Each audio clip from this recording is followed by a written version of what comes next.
안녕하세요. 김유갑의 경제부동산입니다. 구독, 좋아요 부탁드립니다. 끝없이 치솟기만 하던 부동산 전선에 먹구름이 몰려오고 있습니다. 서울의 매수세가 90 이하로 곤두박질치기 시작했고 부산, 대구, 광주 등 지방광역시는 60에서 80% 수준까지 크게 추락하는 상황입니다. 당장은 매물 호가가 버틸지 모르지만 매수지수 100선이 붕괴된 이상 하락세는 필연적 수순으로 이어질 수 있으니까 저평가, 중저가, 급매로만 접근해야 하겠습니다. 무료 상담은 02501-7554, 유료 상담 안내는 010-3999-8808이며 전화 주시면 제가 직접 안내해 드립니다. 부동산 지역별, 유형별, 가격별로 매매 타이밍을 다르게 판단해야 하며 무리한 고액 투자는 금물입니다. 아파트 하락세 무섭다. 실질적으로 지금 매수지수가 상당히 추락하고 있어요. 서울뿐만 아니라 지방도 급추락하고 있습니다. 물론 지금 당장 별로 안 빠졌는데 할 수 있을지 모르겠지만 지금 매수 우위지수가 추락하고 있다는 것은요 상당히 고무적인 현상이에요. 특히 갭투자, 빅투자 지금 큰일 났어요. 부동산 폭락자들이 50%, 80% 그러는데 50%는 기본으로 빠집니다. 너무 많이 뛰었기 때문에. 자, 이제 영끌, 종류별, 집값 폭락 난리 난다. 볼까요? 먼저 영끌이라고 하면 그냥 뭐 빚만 왕창 낸 사람들이 영끌이 아니에요. 다음 세 가지 유형이 있습니다. 영끌 유형, 집값 폭락하게 되면 난리 나는데 먼저 다주택자가 제일 심각해요. 다주택자가 제일 안 좋다고요. 상승장에는 다주택자가 돈을 많이 벌었을지 몰라도 하락장에는 정말 패가망신할 수도 있습니다. 특히 상승장에 많이 뛴 아파트를 여러 채 갖고 있는 사람들이 가장 타격이 커요. 2주택 이상 다주택 보유자, 주택수가 많거나 비싼 부동산을 가지고 있는 사람들, 이런 사람들은요 폭락 시에 엄청난 손실을 봅니다. 거의 뭐 파산당하거나 경매, 하우스푸어를 벗어나지를 못하겠죠. 이렇게 보시면 돼요. 주택 하나 갖고 있는 사람보다 3개 갖고 있는 사람이 그 3배의 데미지를 입는다고 보시면 돼요. 올라갈 때는 뭐 세금 문제가 있긴 하지만 하나 갖고 있는 사람보다 3개 갖고 있는 사람이 3배의 이익을 챙길 수 있는데 하락할 때는 3배의 데미지를 입는다고요. 자, 이제 빅투자 두 번째, 우리가 흔히 말하는 이제 빅투자인데 다주택자보다는 조금 나아요. 이제 하나라고 봤을 때 자본금 대비 40% 이상 투자한 사람을 빅투자라고 하죠. 물론 이제 사억짜리를 잡는 데 내가 2억을 투자했다, 자기 어떤 수입에 따라 다르긴 한데 뭐 1억 빚은 그래도 좀 그나마 이해해요. 근데 이 같은 40%라도 뭐 15억짜리 잡아가지고 한 6억을 갖다 대출 받았다, 이런 사람들이 망하는 거예요. 원금, 이자 상환, 금리 인상, 원금하고 이자 상환 같이 하고 금리 인상되면 특히 변동금리 같은 경우는 파산할 수밖에 없죠. 비싼 부동산 이제 잡고 있는 사람들은 하락 시에 원금까지 탕진해요. 싼 것들은 데미지가 상대적으로 적은데 비싼 것들은 위험하다고요. 갭투자를 이렇게 해석해야 돼요. 자, 이자만 안 나갈 뿐 빚투자하고 똑같습니다. 그런데 갭투자가 더 위험할 수 있어요. 왜? 갭투자는 전셋값이 비싸기 때문에 내 돈보다 전세 가격이 크니까 집값이 더 떨어질 수가 있어요. 보세요. 자본금 대비 40% 이상 갭투자는 아주 위험해요. 보통 다 40% 이상 아니나요, 갭투자? 자, 집값 폭락, 전세 하락 시에 경매당하고요. 비싼 부동산 하락 시에 특히 비싼 걸 갖고 있는 게 문제라는 거예요. 뭐 1, 2, 3, 4억은 그나마 뭐. 그런데 비싼 것들은 원금도 탕진할 수가 있어요. 자, 구체적 사례 보자고요. 자, 대출하고 갭투자의 예를 한번 보자고요. 무리한 대출과 갭투자는 폭락장 자본금을 탕진한다. 자기가 투자하는 금액이 날아가 버리면 이제 빚밖에 안 남아요. 그 빚을 갚느라고 평생 갚아야겠죠. 먼저 대출. 현재 부동산 시세가 10억짜리, 서울은 평균이 10억 5천이니까 뭐 10억. 경기도도 중상위권 웬만한 것들은 다 10억 넘어가요. 자, 자본금 4억밖에 없는 사람이 대출 6억. 대출 지금 6억까지는 안 해주는데 뭐 보금자리라든가 저기 아니 또 이렇게 해서 대출 6억을 했어요. 그럼 빚이 60%네요. 그러면 하락장 한 2년에서 4년 빠지게 되면 이거 무조건 6억으로 추락해요. 10억은. 뭐 한 1년밖에 안 빠지면 이렇게 안 빠지는데 2년에서 4년 빠지면 더 추락할 수도 있어요. 그러면 자, 지금 자기 돈이 4억이었는데 4억 손실됐네요. 10억이 6억 됐으니까. 4억 손실, 자본금 빵원, 원금 탕진한 거예요, 지금. 그런데 원금 이자를 갚아나가야 한다는 이 운명. 전세값 못 돌려줄 수도 있고요. 직장도 잘릴 수가 있어요. 경제위기라도 생기게 되면 파탄 나버리는 거예요, 진짜로. 나의 신상이 그나마 계속 돈 벌면 좀 나은데, 언젠가는 회복할 수 있는데, 이게 문제가 되면은 큰일 나겠죠. 자, 이제 갭 투자는 똑같아요. 얘는 이자가 나가고 얘는 이자가 안 나갈 것 뿐이고, 오히려 갭 투자가 더 위험할 수도 있어요. 왜? 비율이 높으니까. 현재 부동산 시세가 10억 있다. 자본금은 4억인데 전세 6억.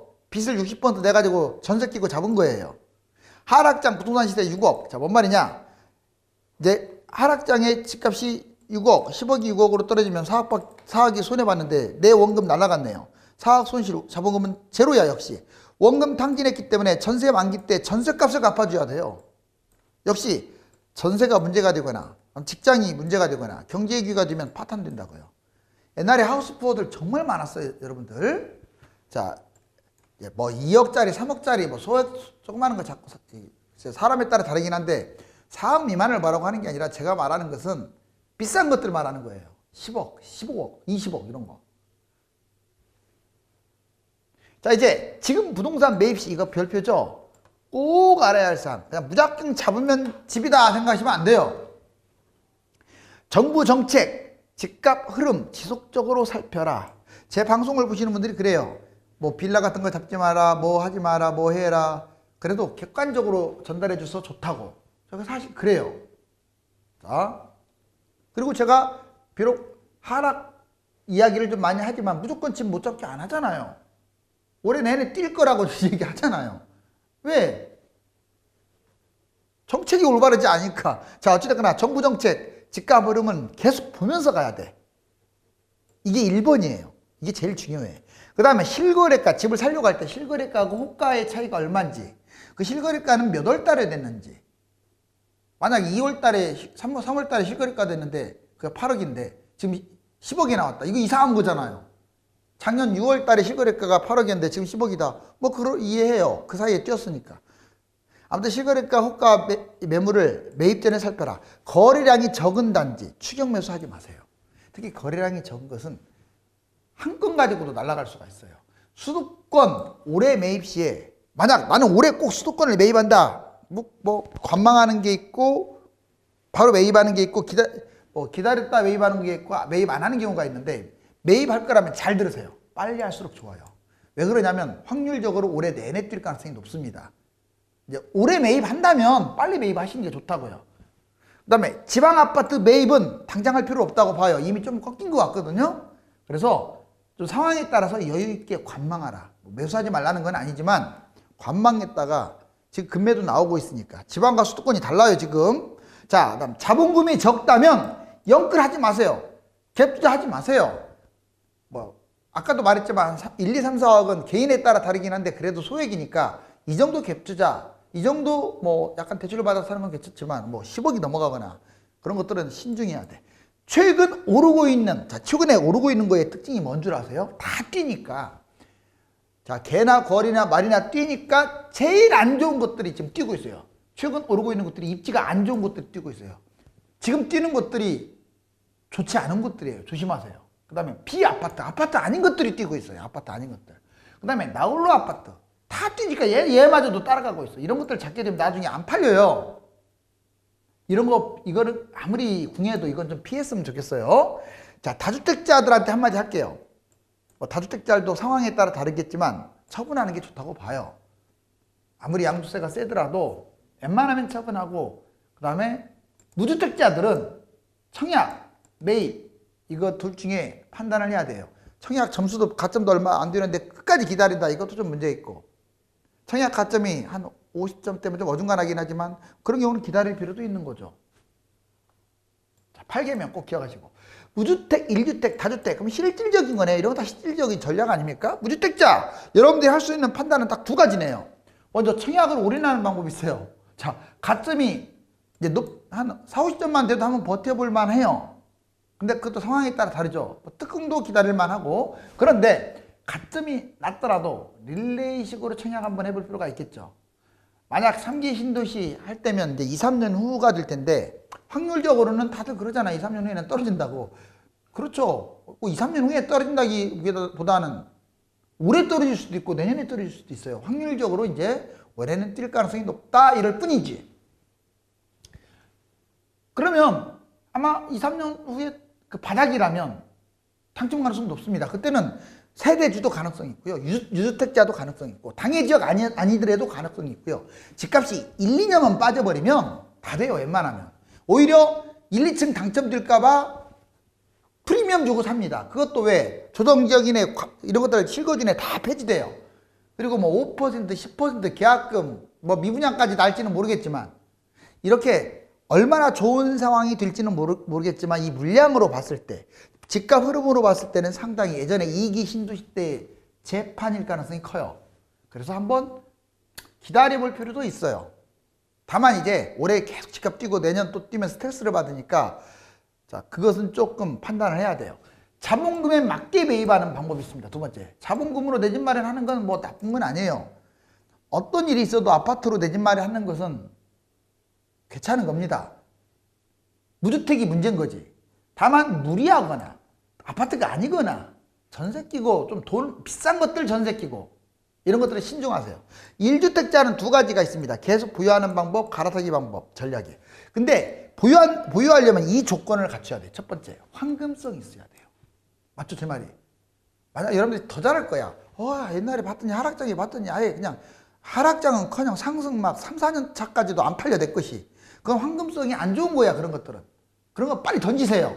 왜? 다음에도 기대가 안 돼. 괜히 얘 때문에 좋은 거 다 놓쳐. 차라리 무주택이 나아. 이런 거 갖고 있는 것보다. 황금성이 나쁜 것은 아파트가 아닌 것들이거나 나홀로 아파트거나 아파트 세대수가 많은데도 입지가 너무 이상하거나 이런 것들이 황금성이 안 좋은 거예요. 계속 보유할 경우는 황금성 괜찮을 경우, 그것도 아파트일 경우, 이 경우는 뭐 그냥 끌고 가는 거예요. 다른 것도 올랐으니까 그냥 끌고 가다가 뭐 하락장에 내 거보다 더 떨어진 걸로 갈아타면 되겠죠. 두 번째, 갈아타기.